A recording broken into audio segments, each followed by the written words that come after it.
Setelah 11 tahun berjuang bersama Boomerang, John Paul Ipan akhirnya menyatakan mundur. Ia memilih cabut meninggalkan band yang telah membesarkan namanya itu. Konser Boomerang di Timur Leste pada 2005 silam menjadi konser terakhir Ivan bersama Boomerang.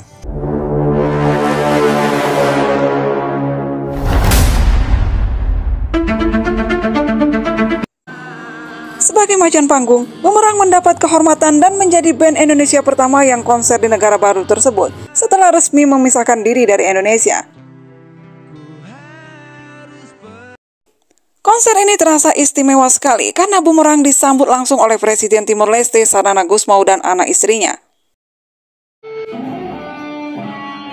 Ketika mendarat di Bandara Dili, Sanana Gusmao bahkan menyematkan pin bendera Timor Leste di dada semua personel Boomerang. Mereka juga diundang makan siang oleh Rogerio Tiogo, Menteri Dalam Negeri Timor Leste. Dan ternyata animo penonton sangat luar biasa. Tak hanya pada saat Boomerang tampil, saat-saat sebelumnya ketika Boomerang mau diwawancarai radio setempat, ada 2 truk para boomers yang menyertai dan ikut meramaikan. Maklum saja, karena ini pertama kalinya Boomerang tampil di Timor Leste, dan Roy pun juga sempat kaget. Ternyata di Timor Leste sudah ada fans klub Boomerang. Roy juga menyatakan konser di Dili adalah show terbaik dalam sejarah Boomerang. Tapi sayangnya tidak ditemukan dokumentasi video saat Boomerang tampil di Timor Leste ini.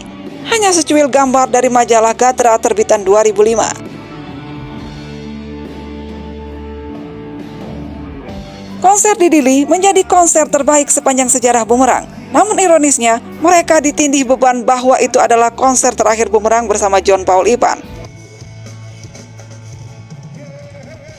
Konser di Dili Stadium begitu memukau dan memuaskan para penonton, terutama para boomers Timor Leste.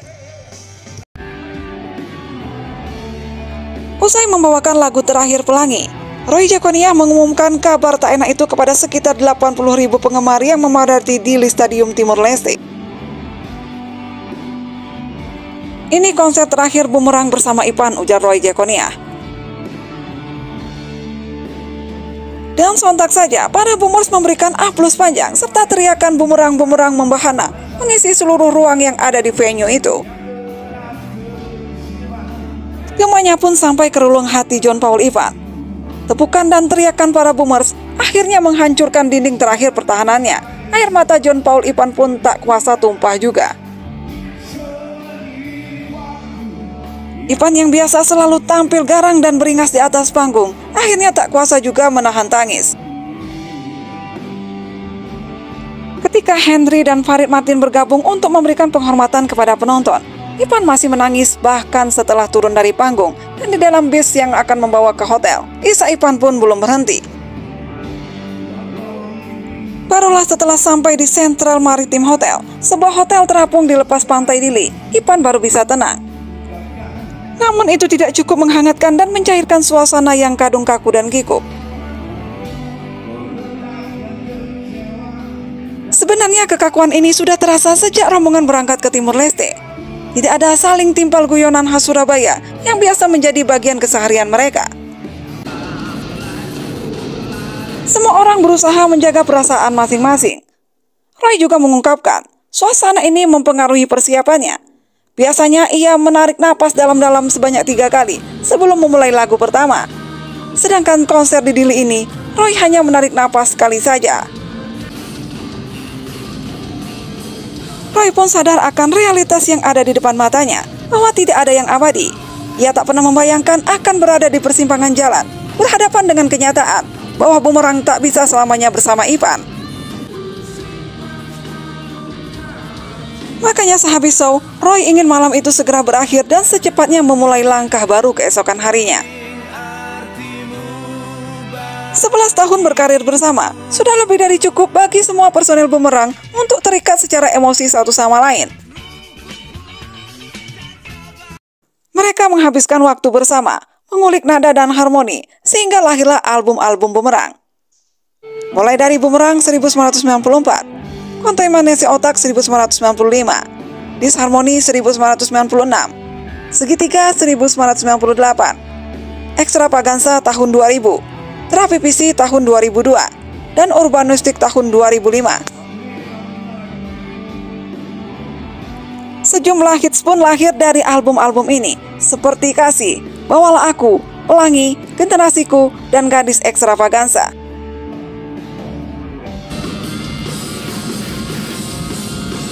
Berbagai show besar telah Bumerang jalani bersama. Dari masih bernama Los Angeles, mereka sudah menjadi band pembuka konser keliling Sulawesi Gong 2000 pada 1992. Lalu menjadi band pembuka konser Mr. Big 1996 dan band pembuka konser Megadeth di Medan 2003. Sepanjang usia Bumerang, mereka terus berjuang dan menjunjung tinggi tekad dan cita-cita di atas pilihan sulit mengusung musik cadas di tengah industri yang mengantarkan telinga di luar genre itu. Bumerang pun menjadi salah satu band terbaik di negeri ini.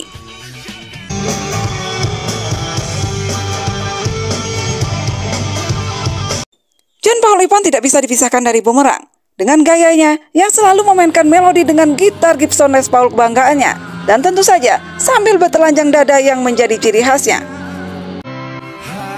Namun rupanya Ipan memendam kegalauan. Sebagian jiwanya sudah tidak lagi di Bumerang.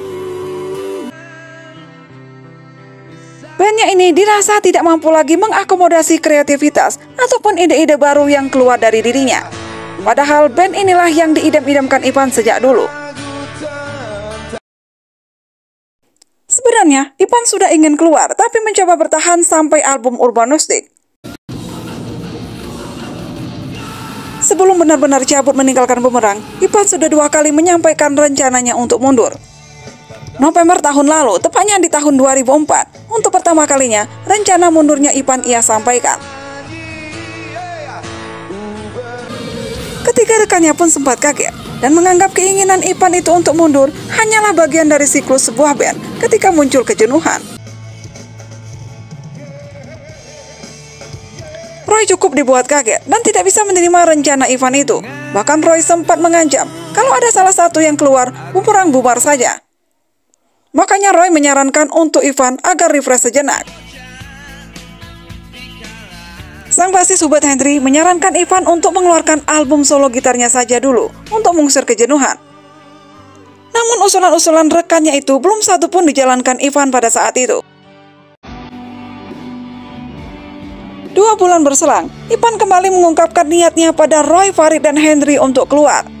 Dan dengan terpaksa, serta mencoba berpikir dengan kepala dingin, mereka berusaha mengerti apa yang ada di benak Ivan. Dan sesuai dengan persetujuan awal, bahwa para personil bebas mengembangkan dirinya. Sebagai sesama seniman, Hendry pun mengerti apa yang Ivan cari, makanya saya legowo, ujar Hendry. Di sisi lain, sebagai band profesional, Bumerang punya tanggung jawab besar. Mereka pun masih punya hutang 4 album pada Sony Music, belum lagi kepada para boomers. Di kondisi sad but true, ujar Farid membuat personil Bumerang memiliki niat dan belajar menerima kenyataan. Dari titik ini, apapun bisa terjadi, kata Roy Jokonia. Bumerang bisa saja bubar, penjualan albumnya jeblok, atau bisa juga mencetak lagu hits dan menjual album jutaan keping. Kemungkinan itu bisa saja terjadi, ujar Roy.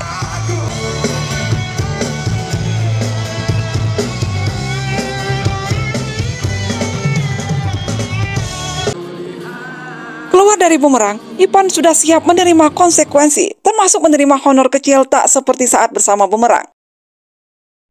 Ipan juga mengatakan siap menerima resiko dimusuhi boomers. Di situs resmi Bumerang, keputusan Ipan pun dianggap sebagai usaha menghancurkan Bumerang.